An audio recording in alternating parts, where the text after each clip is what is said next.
Welcome to episode 254 of In Touch with iOS, the show that talks about iPhone, iPad, Apple Watch, Apple TV, and related technologies. I'm your host, Dave Ginsburg, and we got our regular crew this week. Ben Roethig, so great to have you back. Keeping that under the weather, you're back. How you doing?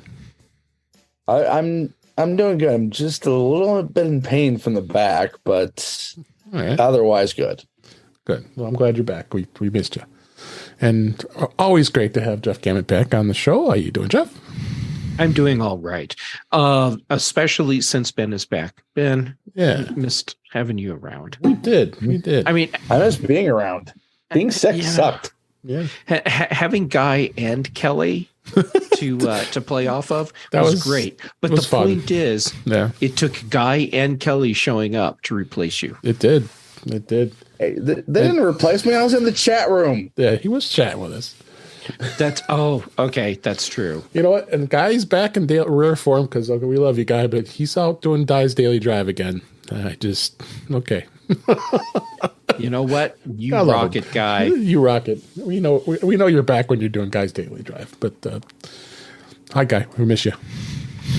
But we got some good stuff to talk about this week because Apple decided to drop iOS 16.5 like literally hours before we started recording this show. So we'll have plenty to talk about in the few hours we're able to absorb some of the information here. But we'll definitely hit on that topic, as well as a lot of good news stories. We're going to talk a little bit about some exploits involving that, as well as just all kinds of other stuff. We'll just definitely get to it. So, but let's go ahead and jump right into the news for this week.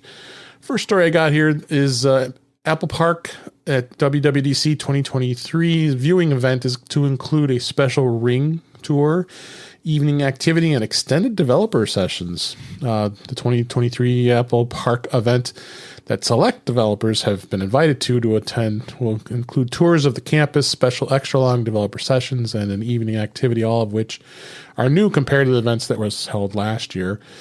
So developers will be treated to refreshments in the morning, followed by the actual live event, as well as all the other fun stuff that they would normally do. And then they'll be able to select from an inside the ring tour of Apple Park, an inner meadow tour with a ring tour. With developers, we'll visit Cafe Max, hear about unique architecture design. It just goes on and on. This is kind of cool for these developers. What did you think, Ben? I mean, I like that Apple's really opening up their doors to take a look, see Apple Park. Because we've been very intrigued about it. Yeah, I mean, this is great for the creme de la creme of developers who get invited to this. Yeah, I mean, it's not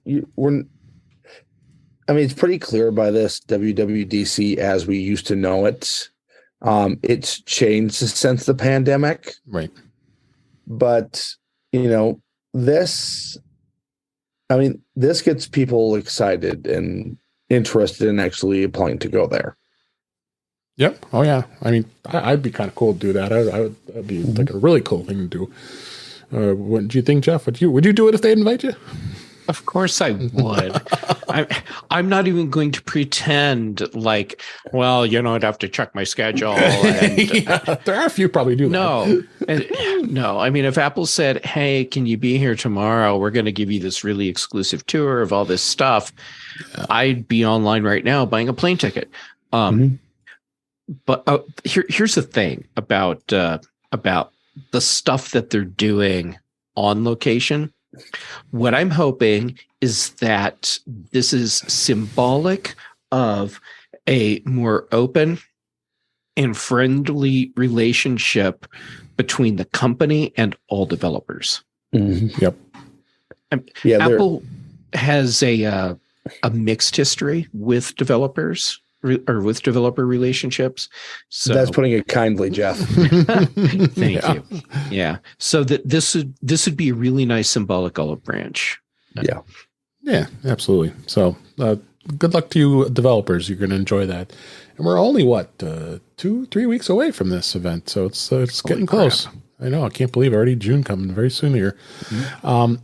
Next story, Apple overhauls support app with updated layout and easier access to local providers. Apple this week updated its dedicated support app to that is designed to help Apple product owners get help with their iPhones, Macs, iPads, Apple Watches, and all of the other accessories.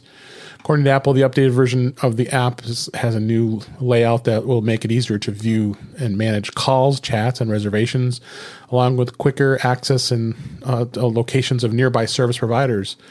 And I don't need to go even further. But all I have to say is hallelujah, because the app was getting kind of tough to. I mean, I remember the old days when we'd go to the actual local store and you got to just basically create a reservation and go. And now they make it so much more challenging. This is definitely a good thing to see, don't you think, Ben? Oh yeah, especially if you're one of the many, many millions of Americans who getting to an Apple store is a day trip. Yeah, that too. So you want to be assured that you're going to get in and be able to get taken care of. So yeah, and if it's a local authorized provider who can do it faster, that's even better. Yeah, absolutely. And they even say the main support tab is going to continue to offer all the same functionality as it did before. Options to manage subscriptions, Apple Care coverage, search for device advice. That's a good tongue twister. What do you think, Jeff? Anything Apple does that makes it easier to get support is good. I remember the not too distant past where just getting through the website or the app to even set up a Genius Bar appointment was like trying to untangle DNA. Yeah. I mean, it was ridiculous. It was awful. And so I am so happy to see improvements that are making this easier, and just don't stop now, Apple. Yes. Keep making it easier to get support. Please keep going.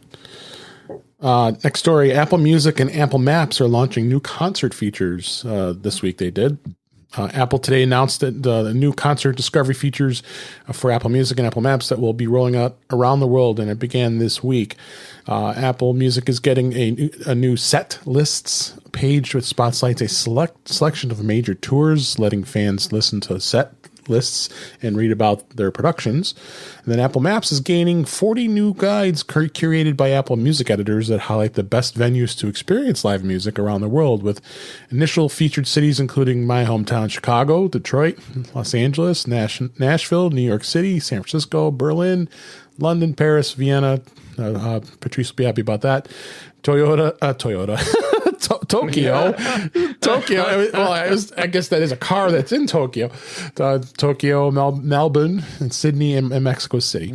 And so this is. I started looking at this. I don't know if you guys did you Jeff at all look at this? I think it's kind of cool. It actually shows set lists and what the actual concert is playing during that concert. This is very cool. I'm very excited to see it, and it's way overdue. This is one of those times where it's okay to say Apple's late to the game. Yeah. But we've got it now, so great. Yep. Now comes the next part where I complain on a regular basis about how this isn't available in the Denver Boulder area. Yeah, Denver's a big city. What the heck? I didn't even think of that. But Nashville has it. Well, because Nashville has it because it's a music city. Yeah. Why isn't Kansas City on this list? And I'm not making a joke.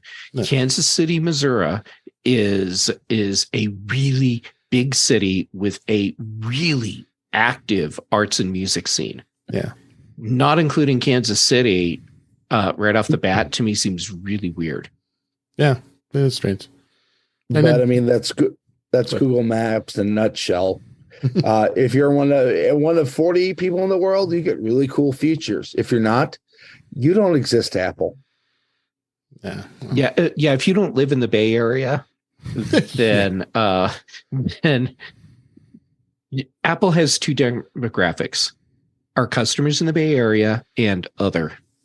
Yeah.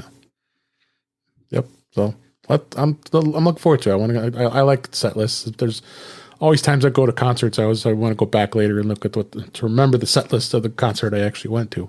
Yeah. So now we can do it without even going. So I guess what I need to do now is wait until I get off the plane at O'Hare for Macstock. Yes. And then start looking at the music app and see if I see stuff that I don't see here. Yep. I bet you will. There's a lot of great venues here. That's for sure. Yeah. Next story. This just broke today as we record this. iPhone driver's license feature in the Wallet app is now in a new state, Georgia. Georgia has become the 4th U.S. state to allow residents to add their driver's license or state ID to the Wallet app on the iPhone and the Apple Watch, providing a convenient and contactless way of displaying proof of identity or age. As we know, back in March, we noted that they had really been saying it's been really slow to roll out, but I think this isn't anything to do with Apple. This has more to do with a lot of the really bad management of our states and the beautiful United States taking care of this. So all you have is now, this is the 4th state that's added to the collection is Arizona, Maryland, and then of course your home state of Colorado, Jeff. So I guess you have firsthand knowledge of it because I assume you've added it, right? And you tried it out. Of course, I added it right away. I haven't been able to try it out because, okay, here's the problem with the digital ID thing right now, and it's a problem of local acceptance. Yep. So in Colorado, I can use my digital ID at TSA checkpoints, which is great. If I get stopped by Colorado State Patrol, I can use my digital ID with them, and I think there's 5 cities in the state that support this. Mm-hmm. And the lack of support for the rest of the state is because none of these jurisdictions have the equipment they need to be able to do the scan. You send the data from your iPhone to their device, they just don't have it. So it's cool to look at my digital ID in my iPhone every now and then. Mm-hmm. But I'm just not using it yet. What's your thoughts, Ben? Well, this is very good for the people of Georgia. Yeah. But on the other hand, Iowa was one of the first states in the nation to announce digital IDs, even before Apple said something. Yeah, real IDs. Yeah, and now it's been so long, I literally reported on it while at GeekBeat. I've been gone for 8 years. Holy crap. That's a long time ago. Yeah, so they said they were going to be one of the first to get on with Apple. Des Moines, get it together. Yes. Come on. Yeah. Get it going. Illinois, Springfield, come on. Get it going. So let's see how it goes. Probably be another 4 years before another state joins. So yeah. So basically. Next story here. OpenAI launches its official ChatGPT app for the iPhone and the iPad. This was announced today. Today as we record this as well. OpenAI today announced the launch of an official ChatGPT app for the iPhone and the iPad. OpenAI's ChatGPT has been accessible on the web, and it's been made available through iOS through multiple third-party apps, many of which are a little better than a scam app. But this is the legitimate, real deal version that will give you a safe way to use ChatGPT on the go. It's as we know, it's an AI-based chatbot that uses generative artificial intelligence to answer questions and provide advice on all matters of subjects. We've talked about this many times, so. It is free to use, but it does cost $19.99 a month if you want to use the ChatGPT Plus service. I'm not sure what that gives you. Jeff, I know you're wishy-washy of knowing. Do you like ChatGPT? Do you not? We've had these debates before, but I mean, at least now we have an official app. We can play with it and not be happy with it. Yeah, I mean, okay, so. It's actually a really smart move for OpenAI to do this because they want people to be really invested on a personal level in ChatGPT and just in their LLM products. in general. So put this on a device where you have an easy access point to potentially high adoption. Put it on the iPhone. Well done.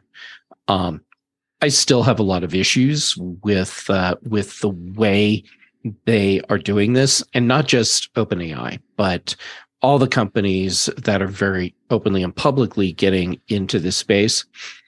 That's a whole another show. But this is a smart business move. Yeah, absolutely. What do you think, Ben?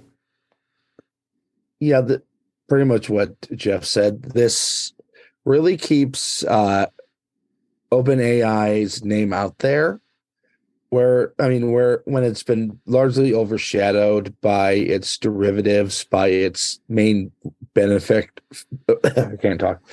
Microsoft, and others. Yeah, absolutely. Yeah. So check it out. It's free to try if you so dare. But it's harmless. I've used it for some things. In fact, I'll admit I like to. It's always hard to truncate the information we want to share out with every show with posting to Twitter. So it helps me get it down to that 280 character limit that they have. So I've done stuff like that, but I'm writing it. It's just it helps to give you a little bit of assistance at trimming it. So it's not so bad. What is so bad is our friends who have Android devices. Texting between an iPhone and an Android users currently is broken due to this very bizarre bug. This was reported actually today as we record this. It's a bizarre bug that's emerged that is affecting text messages between iPhone and Android users. Corner of a number of reports on Reddit, text sent from an Android user to an iPhone user has erroneously added an extra digit to the phone number. The problem primarily appears to affect Android users with an AT&T phone. There you go. Mm-hmm. Said the problem is just it's just adding a plus sign at the beginning of the phone number, and that's kind of strange. Like they're showing like we got +7, then the area code, and then the phone number. In the Messages app, the incoming message from the Android user is then split off into its own messaging thread. when the iPhone user tries to respond within that thread, the message fails to send. And they can respond as normal in the original thread, but when the person responds, then the new message is put back into that same thread with the incorrect international phone number. So they've been going on about this, and just another reason not to have Android and AT&T for that matter, right? Right, Jeff? Go ahead. Well, I enjoy the easy joke about this is a reason not to have an Android phone. The bigger problem here is what is AT&T doing to screw this up? Because this sounds like an AT&T problem, not an Android or iOS problem. Yeah, so seems it. What are they doing? Yeah, good question. I just find that this to be bizarre. What do you think? Yeah, someone is not having a good day. Yeah. So be aware of that if you have your green bubble friends that you're texting from your iPhones here. So next story, our favorite weather app has done some really awesome updates this week. Again, I got all this fresh information just as we record this this week. Carrot Weather has received a notable update today with a number of improvements and changes. Arriving with the new release is a option to use new data sources, including open weather and regional services, a redesigned time machine, improved rain alerts, precipitation or starting and stopping, improved location details, a smart new layout, and more. And it goes through a lot of it. The new data sources are actually pulling from open weather, which as well as 4 new regional weather providers in Germany, France, Norway, and Japan. That, of course, we have to have premium, which we do, of course. Improve rain alerts. It's got that. Improve location details and many more. But no, I saw, interestingly enough, when I went in there, if you notice that you don't even see any mention of dark sky anymore, right? Jeff? Right. Yeah. Sadly. Yeah. I mean, it makes sense that Apple would eventually remove references to dark sky because that's not their branding. No. So, I mean, overall, this is cool stuff. Here's the funny thing. Yesterday, when this rolled out, yesterday as we record, I hadn't bothered to check for updates, so I didn't get this update till today. Right. I wouldn't have seen the visual changes because I'm using my own layout, but I had like 2 or 3 people that I know complained to me yesterday. You know, what did Carrot do? They screwed up the interface. It's not the same now. So they did these new updates, and people that are just doing the updates without like reading all the notes, are like, what the hell? This isn't what they do. You use Carrot Weather, right, Ben? Right, Ben? I don't. I actually use Apple Weather. Oh, I thought you did. Okay. Oh, well, maybe Apple Weather is actually useful where you are. No. Oh, well, okay. you can do Carrot Weather free. I think you could still use Apple Weather as its data source. Yeah.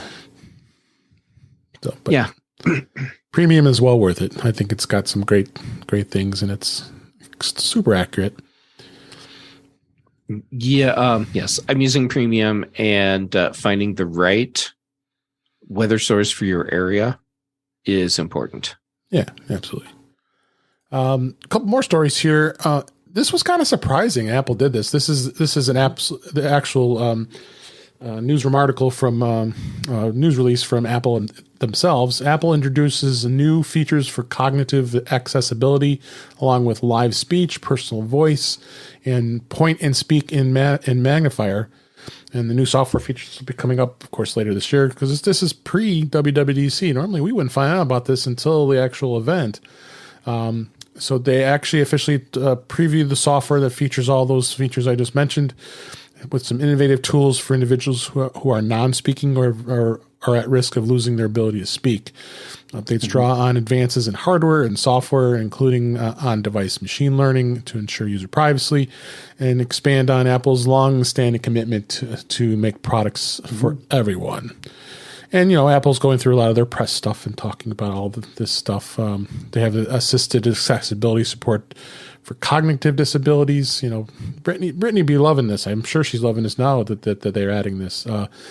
As well as assistive access will include a customized experience for a phone and FaceTime, which has been combined into a single calls app, as well as messages, cameras, photos, and music. This is just fabulous. And there's just all kinds of other stuff here. You can check the news release from Apple to take a look at all this stuff. Anything notable to you, Ben? What did you think of this?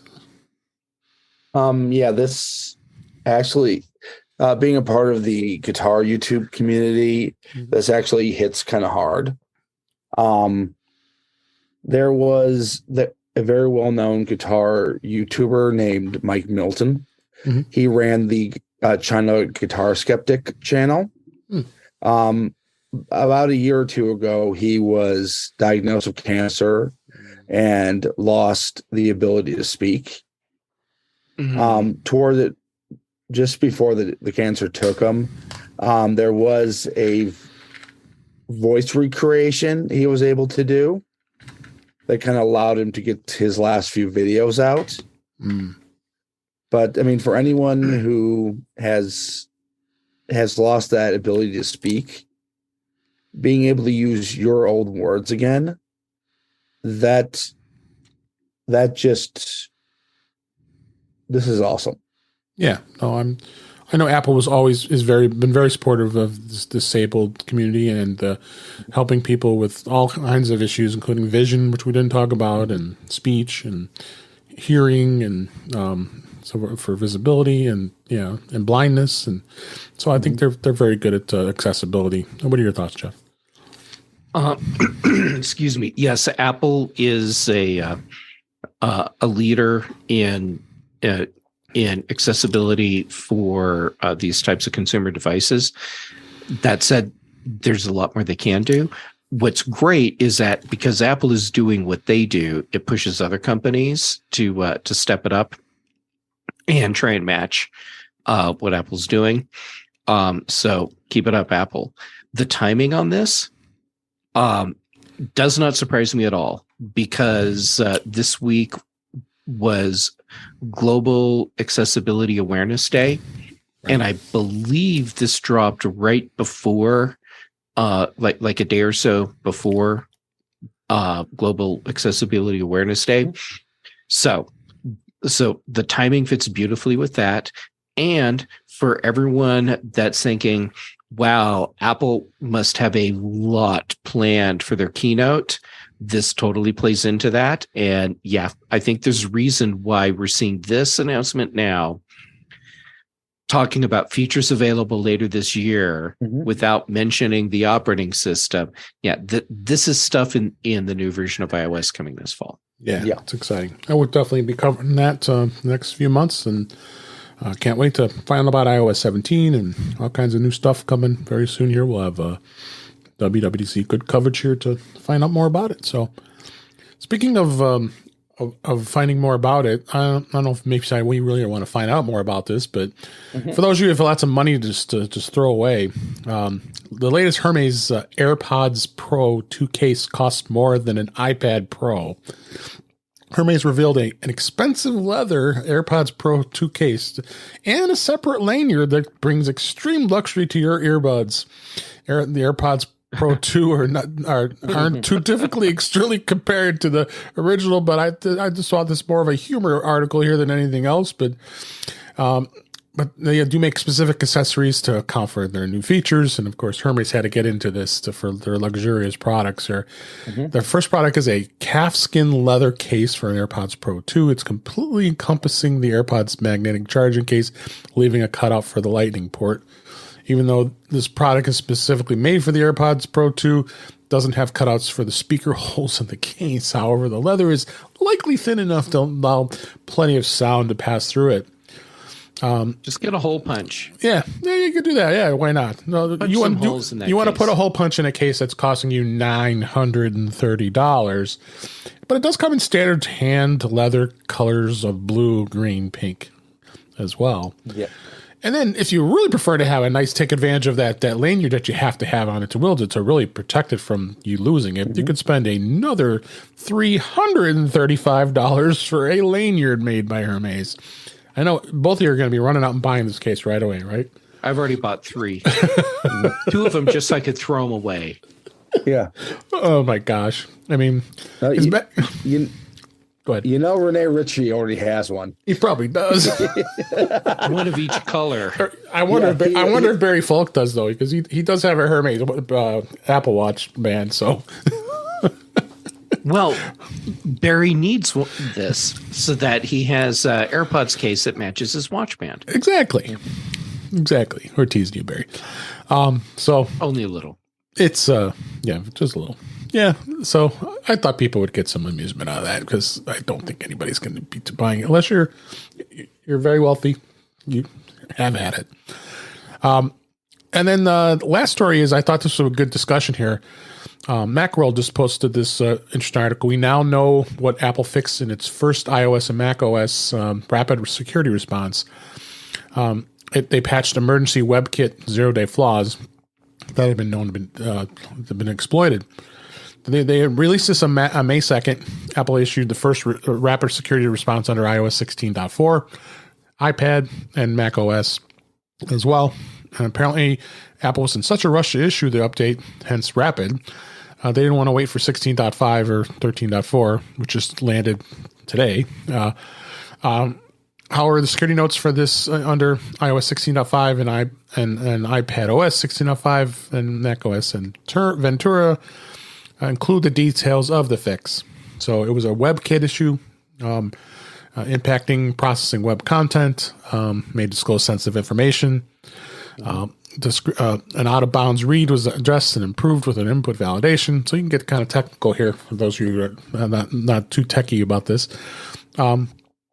So this was a pretty serious fix that they released. So if you haven't run this, I would hope you already did by now. But 16.5 is going to completely fix it. Be aware. So it's interesting. Apple hasn't done that before. So apparently they now are finally taking these exploits that these security gurus that are out there finding these things serious, because they wouldn't take care of serious for a long time, right, Ben? Oh yeah. Nice cat. Yeah. What do you think? He likes being a pain in the butt. Any thoughts on that, Jeff? Yes, I know. Total surprise. It's possible that Apple was okay with this rolling out as part of the software updates that were coming, Right. or have happened, but depending on how you're looking at it. And it could be that they thought this is a perfect opportunity to get a real world general test of the rapid response updates, because up until this happened, we had only had updates like this happening as part of the beta test program. Mm-hmm. So that this was the first general rollout. That said, I mean, these were active exploits, right? Yep. Yeah. So getting updates out right away was really smart. So It was. It wouldn't surprise me if there's a little bit of, yeah, we should just get this out, and a little bit of, this is a great opportunity to test this because we know we aren't that far away from 16.5 dropping, and we have the fix in there too. Yep. Yeah, and this is exactly what the rapid security response was meant for. Mm-hmm. Yep. So it's bravo to Apple finally taking it the right direction here, getting these security patches fixed sooner than later. Plenty of times. This is one situation where I'm not going to praise them and turn around and complain. Yeah, there you go.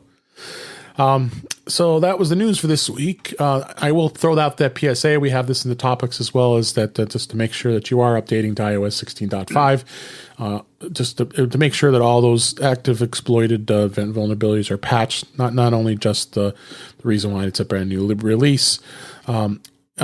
There was an article here actually talking about there was 39 security flaws and 3 actively were exploited. So there's more than just those 3.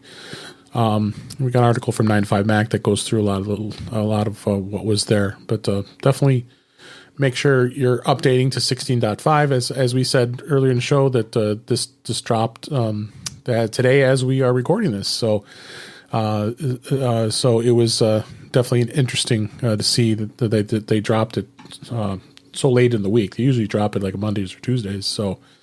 Some of the things that are now added in 16.5 we had been talking about, but now you're officially going to be able to see them. A sports tab is in Apple News. They have a dedicated sports tab in Apple News. I'm kind of excited about that because being a sports fan, I know, Ben, you probably are too.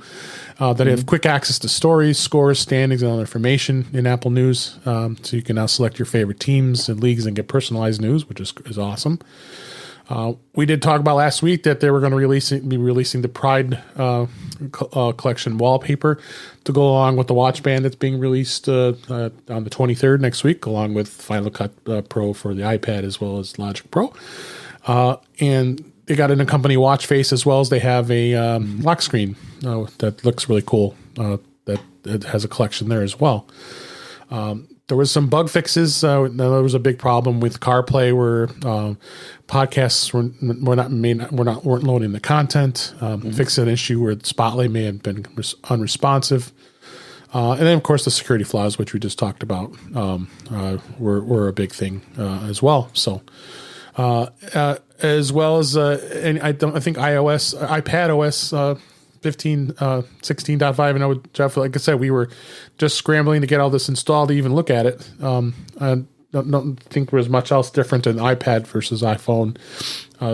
Similar exploits and updates, or in iPad as well, which is a good thing.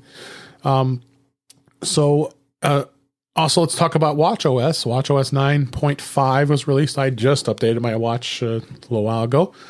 And not much to see if there's anything as far as 9.5 is. I think we're going to be more excited about watchOS 10 because there's been some major rumors about some major overhaul of the OS. So Again, they got the Pride band matching face that's going to be included, and there was some unspecified bug fixes on the Apple Watch. And the HomePod got its updates. I didn't check those yet. I got to go through those. I'm sure you probably didn't have a chance to do that either, Jeff. No, I didn't. So I'll start it right now, and we'll see if it actually works. Usually, this screws up, and I have to mess around with it to get it to actually install on all my HomePods. Yeah, so just got to go into the Home app and go in. You could force update it. Again, there hasn't been really much as far as any notable changes other than stability and performance improvements, like they always say, and they always are not true. So, then tvOS got its updates as well, and I was beta testing that on one of my extra Apple TVs. Which they did include that multi-view sports feature will allow Apple TV users to stream up to 4 sports games simultaneously. And it works with MLB Friday Night Baseball and MLS Season Pass matches right now. And the grid view can be enabled by selecting the grid icon in the timeline bar during those events. So they got to expand on this sports thing. I mean, not everybody's going to want to watch just Friday Night Baseball and MLS because the games aren't every day, and we want to expand it to other sporting events too. So they need to expand it outside of sporting events. And outside of sporting events, yes. You want to be able to watch other things. Yeah, more importantly, they need to expand it outside of their app. Right. Oh, yes. Yeah, good point. They should. If they got it in the app, why not outside of it? Yeah, I mean, this in MLB.TV or ESPN Plus would be just a killer feature. Yeah. It basically turns your house into an instant sports bar. Exactly. So, Ben, once I get all of the baseball stuff set up, it'll be great for you because you can watch 4 black squares at the same time. Exactly. There you go. Look, I remembered a sports thing from you, Ben, and I made a sports joke. Yes, me and my 6 blackouts. That's right. Mark the date on the calendar, everyone. I made a sports joke. I still don't understand why Ben has to experience that. It's just so stupid. That is absolutely stupid. I have literally never met a Kansas City Royals fan, but I can't watch their games. Crazy. So we've got that on tvOS, and then I was going to mention macOS Ventura. That I just updated my Mac on that as well. That had some bug fixes, which also includes the similar stuff that they did in iOS. One of the big things I'm happy they're finally going to address is the problems with the auto unlock with the Apple Watch, because that thing would never work for me. Oh my God, yes, please. Ticking me off here.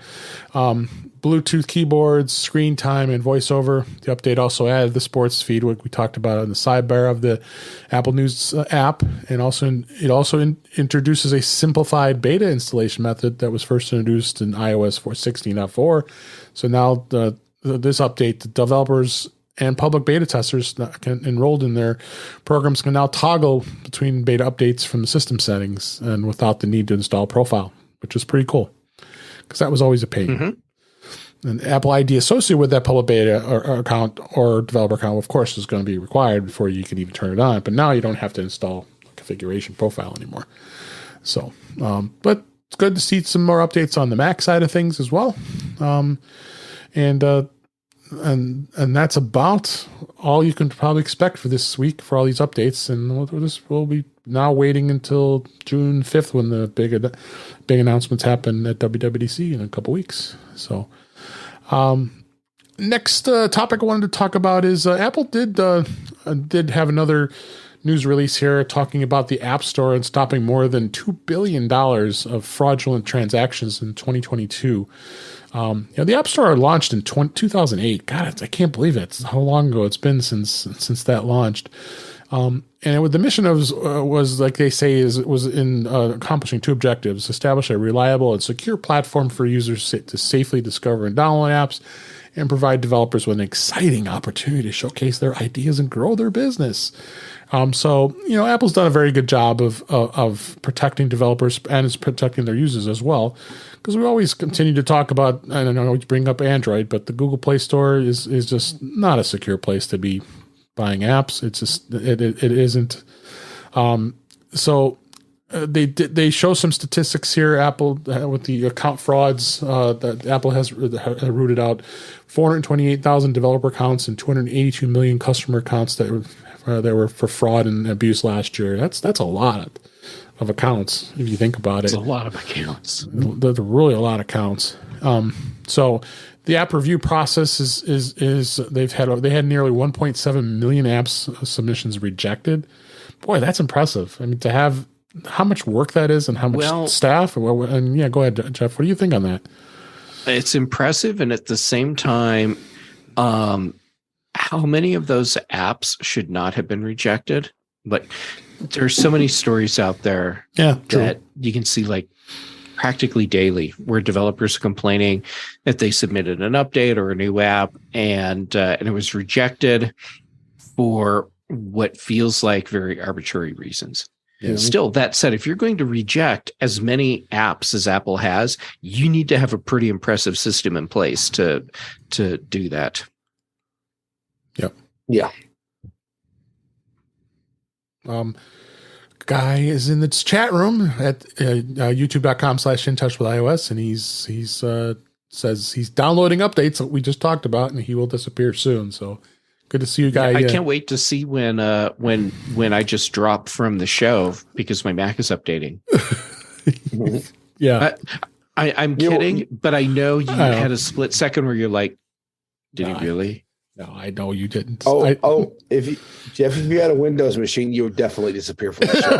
That's right. Without me having to do anything, it would just happen. Yeah. It would be done and gone by that time. So, but I mean, I think they've done a really good job of protecting things. Other stats that are interesting here to me is they had over 1 billion ratings reviewed and processed, but they also had more than 147 million of them that were blocked and removed because because of stupidity on a lot of people's parts of having to say something that wasn't true. Credit card fraud was another thing that they spouted about, and then there was 3.9 million stolen credit cards were being blocked from being used. 714,000 of those accounts banned from transacting ever again, but more than $2 billion in potential fraud transactions were prevented.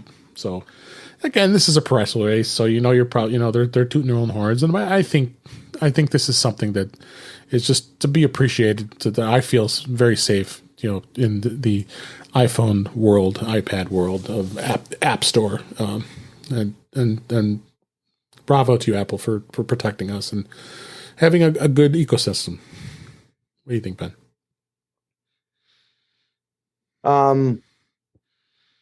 Yeah, once you get as big as the App Store is, you're going to have problems with fraud. Right. And I mean, it still is a problem. I think there are too many copycat apps still in the store that Apple should maybe think about something, to do about. But it's pretty impressive. They have done what they can. Yeah, or absolutely. done what they have. Absolutely. So good stuff, Apple. Thanks. Keep keeping us safe. We appreciate it, and we also appreciate the fact that we get to enjoy all the great apps that are out there in the ecosystem. So, I thought this week we'd do a little bit of This Week in Streaming, or I said In Touch with Streaming. So we've got a couple. I got a couple stories here I wanted to touch upon as far as the streaming world's been kind of active. The first one is Showtime and Paramount Plus is finally going to merge into one service on June 27th of this year. They've been working towards a single app experience for quite some time, but I think the wait is almost over. And we'll know that both services will go live. I mean, I'm actually a Paramount Plus subscriber, but I also added Showtime, and they were kind of treating it as okay, you have Showtime, but you also have Paramount Plus. But now they're going to brand it and that it's both. I think people, cable companies like Comcast are starting to get a little worried because I could tell. I'll tell a story I told Jeff in a bit here about that. But yeah, I think these services are starting to take away a lot more and more cable subscribers by day. I think cord cutting is happening at a much faster pace. Doesn't necessarily mean you're going to save money by cord cutting, but you're also going to get, because that's kind of a fad now. That was the case many years ago, but it really isn't anymore. It's, you're still paying a lot of money for all these different services, but I really like the fact that I'm paying direct to HBO. I paid it for a full year, and I only had to pay, I think it was like $13 a month as opposed to $16 a month to the cable company. The same thing with Paramount Plus and Showtime, combination, as well as Disney Plus, which I got a big bill for Disney Plus. I think it went way up. I think it was I have the ad free, so it's $119 for the year. But you divide that up 12 months, it's pretty decent. So, but this is, I think you're seeing the trends with this. What I was going to bring up was with Comcast is, I'm just getting so sick and tired of paying the exorbitant bills every time the contract comes up, because they cover you for a year or 2 years. Long story short, I had a family member, part of our family, were paying almost $275 a month for their triple play service, which is no longer in existence. I talked it down to $168 a month. Yeah, so, that's pretty impressive. So it's it can be done, and you have to be insanely persistent. I probably spent over 2 days, but I was using Twitter as my tool to communicate with Comcast to get them to finally do something about it. Especially a family where with internet speeds, you don't necessarily have to be worried about as far as the part of that package. They're getting the 200 megabit speeds. That's what most people need. Us, we like to have high speeds. I'm at my Gamet Ethernet and others, but you don't really need that in most cases for people. They are all panicked now these days because they think, oh my God, I got to have 1 gigabit. I'm on my work calls all day long, and it does matter. So, but on the side of the TV part of it, I think Comcast is starting to spin away from TV. They're realizing now that it's just not a profit center that it used to be. So good to see that. It's good to see the Paramount Plus and Showtime is combining. Of course, we love Paramount Plus because of Star Trek. That's our primary reason. But they've got a lot of other great shows on there. I like Halo. I like Fire Country as a show. It's on CBS that you can watch on the free network, but it's nice to be able to watch it and not have to watch commercials when you pay for the ad-free version. I can't wait till Sylvester Stallone's Tulsa King comes back. That's a great show. I want to watch that, and there's lots of other great stuff on there too. So they're definitely a good service to have here. So. And then speaking of rebranding, is I think it's the same day as we have for Final Cut Pro on the iPad. It's HBO's Max service is not going to be just rebranded Max, which I still think is freaking crazy. Oh my God! I know. So. The story here is that actually they're going to offer the same day new episodes and just 4 minutes of ads per hour. I didn't even know they were going to show ads. They certainly better not be showing me ads if I'm paying for the ad-free version of that service. I will start flipping tables. Yeah. So it will launch on the 23rd. It'll update on all and it says on most devices. So of course, who knows if the app gets pushed right away. But they go through their plans. If you have, so they are changing one of their plans. They have an ultimate ad-free plan for $200 a year for four concurrent streams in 4K. I don't wonder where my plan fits in, or do I get grandfathered in here? So say that number again, because I have to believe I misheard you. No, it says Max Ultimate ad-free, $19.99 or $199.99 a year for 4 concurrent streams, 4K Ultra HD resolution. I did mishear you. Okay, and 100 offline downloads, Dolby Atmos sound quality. Okay, So they have three. Okay. They still have three ad-free tiers. So the ad light plan will be $9.99 a month or $99.99 a year, 2 streams at once. And then the max ad free, you'll get $15.99 a month, $149.99 a year, and that's 2 streams at once, but 30 offline downloads. So you don't get that low plan. You don't even get offline downloads. Well, I hope they leave my plan alone because I get all my family's on it, and you can only watch 2 streams at once. Really?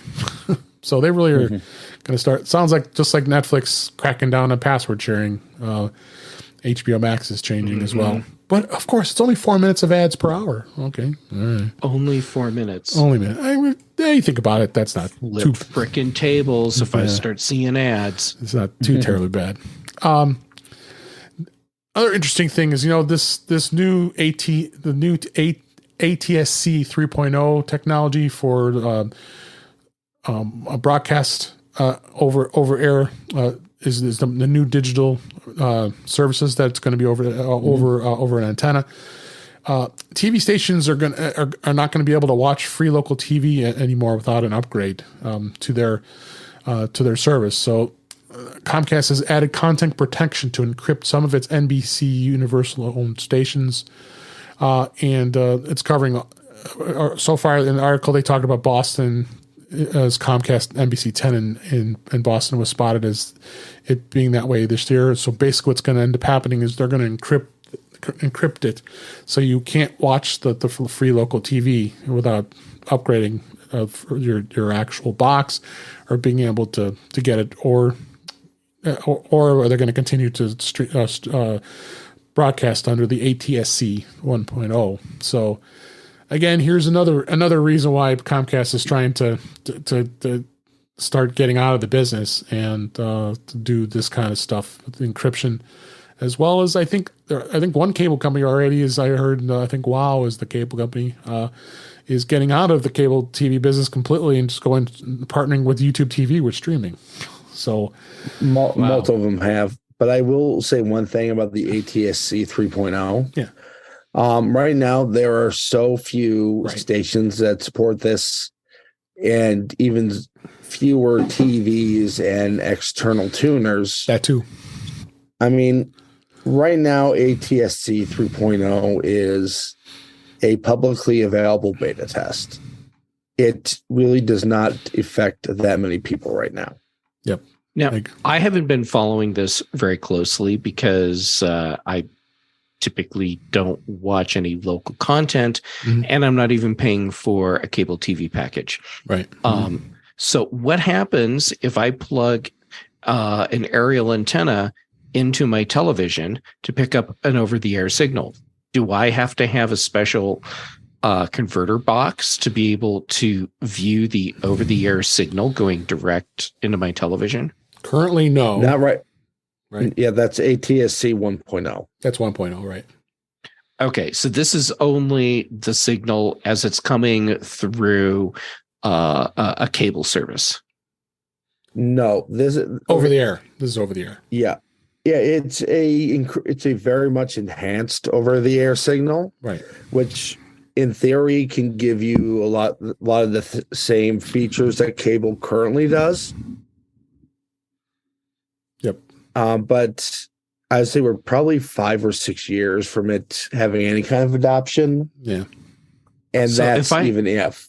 So if I want to, let's say 5 years down the road, hook up an aerial antenna to my television so I can watch a local news broadcast, then I won't be able to view that broadcast because it will be encrypted, and I need a special box to plug between the antenna and my television to watch an over-the-air signal. Yeah, it'll be a lot like it was in the original digital tuner days. That's a load of crap. Yeah, no, that I agree. Sucks. That's stupid. Yeah, I agree. I agree. I mean, what like happens to people who don't subscribe to any cable service and watch television for their local news and for emergency alerts. Yeah, that's a whole other topic with that, as well as you know what I see happening right here? It's soapbox time. Not only is this a load of crap, but this is creating a new digital divide where you have an elite status that has access to information, and the people that they don't want to have access to information are now being cut out artificially. This is crap. I do not like this at all. I mean, it's just like, you had those services that tried to put over-the-air local stations on the internet, like Locast, which went away, and a lot of the others in the past. And there's other services that are attempting this, but they have to pay all these rebroadcasting fees to these networks, so they can't do it anymore. Mm-hmm. I mean, it's horrible. I mean, trying to cut cords. I wanted to go to YouTube TV, but there's channels on there that I like that are not on there that I like on traditional cable. So it's just it's a bad thing.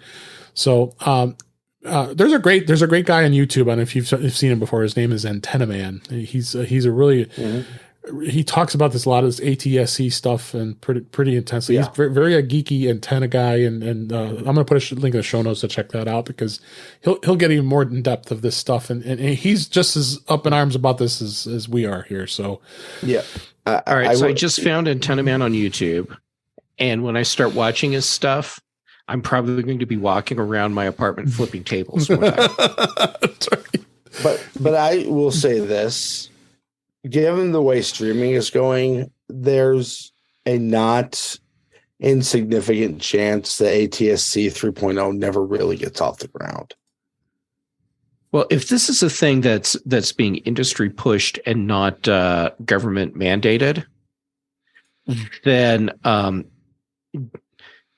getting widespread adoption, I think ultimately would be a problem. Yeah, I mean, right now we're at the point where most TVs do not ship with it, and the converter boxes are $250. Yeah, screw that. It's really expensive right now. It's still in its infancy, so I think we got a ways to go yet before we can get too overly up in arms on this. So too late. I'm already really pissed off. Let me pull you away from this topic. Peacock is actually going to be officially streaming an exclusive NFL game this year, which I think is crazy. You're not going to be able to watch it on any other network other than Peacock.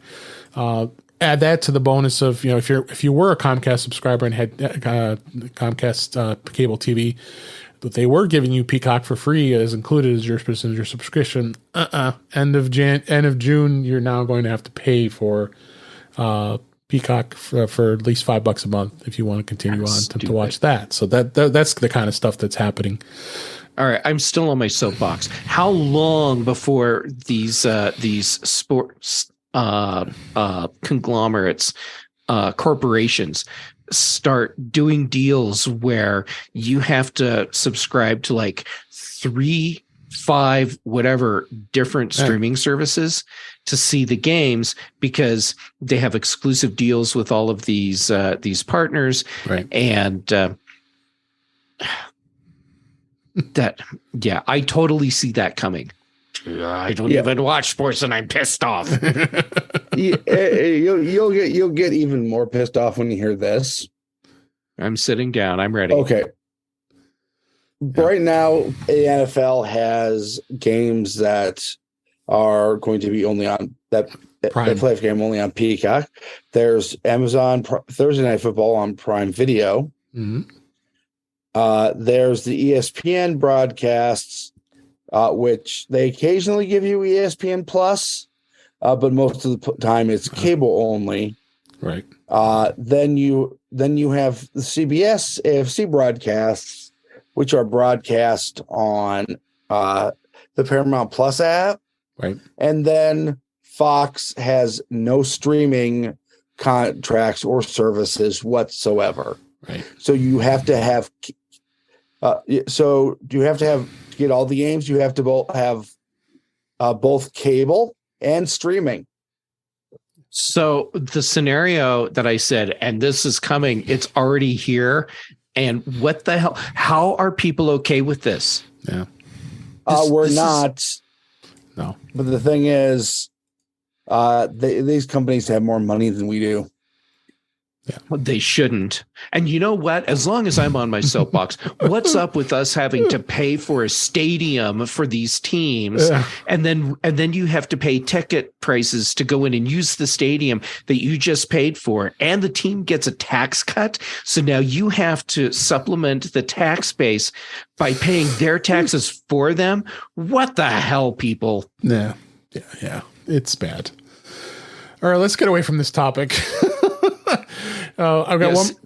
Yeah, see if you can come up with something that pulls me off my soapbox. Right. Oh, Halide. You know Halide? They make that great camera software for the iPad and the iPhone. They created a new. They launched a new service called Skylight for iPhone to predict spectacular sunsets. If you ever wanted to wish that you could find the lighting conditions to expect at the end of a day, this new app is going to. It's from the makers of Halide and Spectra. It's here to do that. So it's Skylight for the iPhone and offers forecasts for golden hour sunsets and afterglow with a thought of a beautiful and with a thoughtful and beautiful UI. So you actually can go to the app. It'll actually tell you when the sunsets are, and you can go to when they happen. And it does a lot of things. Like it does take into account like dozens of atmospheric factors. For your location, paired with some proprietary smarts to deliver a daily forecast of the golden hour, so you can go enjoy that sunset. It's a pretty cool app, and it's free to try, but it is priced at $199 a month or $9.99 a year, and it's a limited launch price right now. So that's a limited pricing.